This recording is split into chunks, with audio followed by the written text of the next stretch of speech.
नमस्कार, आप देख रहे तथ्य भारत। आपके साथ मैं हूं दिव्या। राष्ट्रीय जनता दल के प्रांतीय सचिव विनय कुशवाहा ने नरेंद्र मोदी के गया की सभा में दिए गए भाषण पर प्रतिक्रिया देते हुए कहा कि प्रधानमंत्री नरेंद्र मोदी सिर्फ झूठ की गारंटी की बात करते हैं। विनय कुशवाहा ने कहा कि मोदी ने 9 साल पहले युवाओं को 2 करोड़ प्रति वर्ष नौकरी देने का वादा किया था। 18 करोड़ युवाओं को नौकरी देना चाहिए था। क्या ये गारंटी पूरा किया गया? उन्होंने कहा था कि काला धन वापस लाकर हर भारतीय के खाते में 15 लाख देंगे। क्या ये गारंटी पूरी हुई?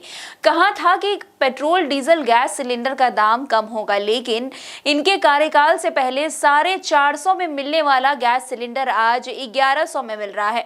60 रुपए में मिलने वाला पेट्रोल आज 110 रुपए लीटर मिल रहा है। यही मोदी की झूठ की गारंटी है। विकसित भारत की बात करने वाले नरेंद्र मोदी को ये बताना चाहिए कि अगर ये देश अमीर हो गया तो 80 करोड़ लोगों को 5 किलो अनाज देने की क्या जरूरत है। नरेंद्र मोदी ने सरकारी उपक्रम रेलवे जो करोड़ों युवाओं को रोजगार देता था उसे भी बेच डाला। गरीब कमजोर के बच्चे सेना में अधिक नौकरी पाते थे।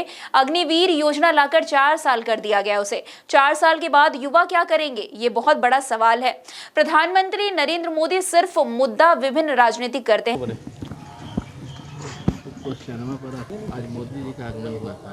ऐसी घटना को अंजाम हुआ है। लालटेन को खत्म कीजिए और मोदी जी। देखिए, कहने कथनी और करनी में अंतर होता है। जैसे कि मोदी जी ने बोला कि भ्रष्टाचार, अपहरण, लूट हुआ, ठीक है। आप एनसीआरबी का डेटा उठा कर देख लीजिए। 1990 से 2005 का जो डेटा है, क्राइम रेट जो बिहार का है, और 2005 से 2023 तक के जो रेट है, किसमें ज़्यादा है आपको पता चलेगा कि 2005 से 2023 में ज़्यादा क्राइम हुआ है, जिसमें 15 साल इन्हीं बीजेपी वालों की भागीदारी उस सत्ता में रही है। तो अब आप नहीं कह सकते हैं, आप किसी के प्रति लांछन लगाने से कि हम अच्छा एक क्राइम कर रहे हैं तो ये जनता मानने वाली नहीं है। दूसरा चीज़ मैं बोलना चाहूँगा कि हम लोग विकास की राजनीति कर रहे हैं, हम लोग मुद्दे की बात करते हैं। देखा जाए तो आज इन्होंने बोला कि गया को पितृ श्राद्ध स्थल माना जाता है पूरे विश्व में, और इन्होंने उसके साथ कंपेरिजन किया गुजरात की कि हम गुजरात में एक पाटन जिला में एक मातृ श्रद्धा स्थल है, और दोनों को समानताएं दिखाने की कोशिश की मोदी जी ने।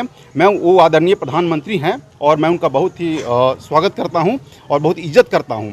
लेकिन मैं प्रधानमंत्री जी मोदी जी से पूछना चाहता हूं कि आप जब ये सब तुलना कर रहे हैं तो इसकी तुलना वहाँ के गुजरात के उद्योग से क्यों नहीं करते हैं, बिहार के उद्योग को। यहाँ का उद्योग क्या लगाया आपने? 15 साल राज रहा आपका, आप केंद्र में सरकार रहा, डबल इंजन की सरकार रही, तो उद्योग कहाँ लगाया आपने? गुजरात में तो हर जगह उद्योग है, वहाँ पे हर जगह रोजगार मिल रहा है लोगों को, तो वही चीज़ आप बिहार में क्यों नहीं लगाए? ठीक है, आपने कह रहा है कि मैं बहुत सारा काम किया, तो आप जब शुरू में बने थे तो आपने घोषणा किया था कि हम इसको स्पेशल पैकेज देंगे, बिहार को स्पेशल राज्य का दर्जा देंगे ताकि बिहार एक विकसित राज्य बन सके। आपने कहाँ किया? तो देखिए, होता क्या ना, ये कहावत है कि शिकारी आएगा जाल बिछाएगा, जाल में फंसना मत। तो इन तो यही काम कर रहे हैं। पहला 2014 में बोले कि ये घोषणा किए कि ये करूँगा, 60 दिन का इन्होंने एक टारगेट सेट किया, 60 दिन में करेंगे, 60 महीना में करेंगे, आपका 2047 में विकास करेंगे। तो ये हर तरह से केवल हर कोई की सच्चाई नहीं है, इनकी जो बातें बोल रहे हैं और इससे कोई सहमत नहीं है, और जनता में काफ़ी नाराज़गी है क्योंकि आपको 1 बार मौका दिया, 2 बार मौका दिया, तीसरी बार जनता गलती नहीं करने जा रही है। जयप्रकाश शर्मा, प्रदेश महासचिव, सह औरंगाबाद संगठन प्रभारी, युवा राजद, बिहार। मोदी जी का आगमन था। मोदी जी के पास अब कुछ मुद्दा नहीं रह गया है। अभी बोलते हैं मोदी की गारंटी, मोदी की गारंटी, मोदी की गारंटी। क्या मोदी की गारंटी भाई? मोदी जी झूठ बोलने की गारंटी सिर्फ दे रहे हैं। ये बोले थे ना आज के 10 साल पहले कि युवाओं को प्रति वर्ष 2 करोड़ नौकरी देंगे, तो 10 वर्ष में 20 करोड़ देना चाहिए था। एक भी नौकरी नहीं दिया, बल्कि इस देश के युवाओं को नौकरी से बेदखल कर रहे हैं। आज देखिए ना, रेलवे बेच दिए, BSNL बेच दिए, एयर इंडिया बेच दिए। जहाँ पर रेलवे में इस देश के गरीब कमज़ोर बच्चों का अधिक से अधिक नौकरी मिलता था, सेना में नौकरी मिलता था। सेना में अग्निवीर योजना ला के 4 साल के कर दिए। जिस लड़का को 17 साल में नौकरी हो जाएगा, 4 साल 21 साल में रिटायर हो जाएगा, और 21 साल के बाद वो क्या करेगा? क्या करेगा? मोदी जी इसका जवाब देंगे? मोदी जी सिर्फ झूठ की गारंटी देते हैं। आज भी इस देश के युवा, इस देश के लोग गरीबी, भुखमरी, बेरोजगारी का दंश झेल रहे हैं।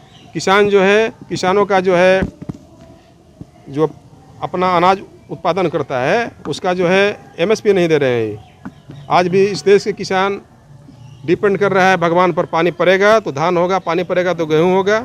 इन्होंने न नलकूप दिया, न सिंचाई का कोई व्यवस्था किया। आज देखिए ना, गया में देखिए, ये बोले थे कि गंगा का पानी हम गया में लाएंगे, गंगा का पानी गया में आया नहीं आया ना, फल्गु सूखा का सूखा पड़ा है। आज देखिए वाटर लेवल कहाँ चला गया। यहाँ की बात छोड़ दीजिए, इस देश में बहुत सा राज्य है। बंगलोर में देखिए 1600 फीट नीचे पानी चला गया। तो मोदी जी इस देश को सिर्फ बर्बाद कर रहे हैं। और जहाँ तक कि हमेशा बोलते हैं 400 से पार, 400 से पार, तो 400 से पार इसीलिए बोलते हैं कि जब 400 से पार इनका फुल मेजोरिटी आ जाएगा तो इस संविधान को ख़त्म कर देंगे और वहाँ पर मनुस्मृति लागू करेंगे। मनुस्मृति में जो है इस देश के लोगों को न पढ़ने का अधिकार होगा, न वोट देने का अधिकार होगा, और जो मौलिक अधिकार है उसका ये पूरी तरह से ख़त्म करके ये अपना जो है आजीवन प्रधानमंत्री बनने के लिए 400 पार की बात कर रहे हैं। उन्होंने ये भी कहा कि राजा के समय में हत्याएं, लूट और राजद के समय में बलात्कार जैसी घटना देखे ना, 17 महीना में, 17 महीना राजद रहा ना, कहाँ क्या हुआ? कुछ हुआ? सिर्फ युवाओं को 5 लाख नौकरी मिला। तेजस्वी जी जब आए, डिप्टी सीएम बने, तो युवा को 5 लाख नौकरी दिए। अगर वो सीएम हो जाएंगे तो युवाओं के लिए नौकरियां करोड़ों करोड़ में दिया जाएगा। इनके पास कोई मुद्दा नहीं है और मुद्दे से भटकाने के लिए इस तरह की बात करते हैं। सोचिए ना, आखिर ये नौकरी की बात क्यों नहीं कर रहे हैं? ये किसानों के लिए सिंचाई की बात क्यों नहीं कर रहे हैं? कल कारखाना लगाने की बात क्यों नहीं कर रहे हैं? अग्निवीर खत्म करने की बात क्यों नहीं कर रहे हैं? रेलवे को जो है निजीकरण कर दिए। जितना सरकारी उपक्रम है, पीएसयू जो है, एनटीपीसी को ये बेच दिए। तो इस तरह से बेच के बिजली को पूरा दूसरे के हाथों में दे करके ये जो है बिजली को ख़त्म करेंगे। और नरेंद्र मोदी इस देश को बर्बाद कर रहे हैं। मोदी की गारंटी कोई गारंटी नहीं है। ये सिर्फ बेवकूफ़ बना रहे हैं लोगों को। Vinay Kushwaha, state general secretary, RJD Bihar. तो फिलहाल इस खबर में बस इतना ही। अन्य खबरों के लिए हमारे साथ ऐसे ही बने रहे और देखते रहिए तथ्य भारत। धन्यवाद।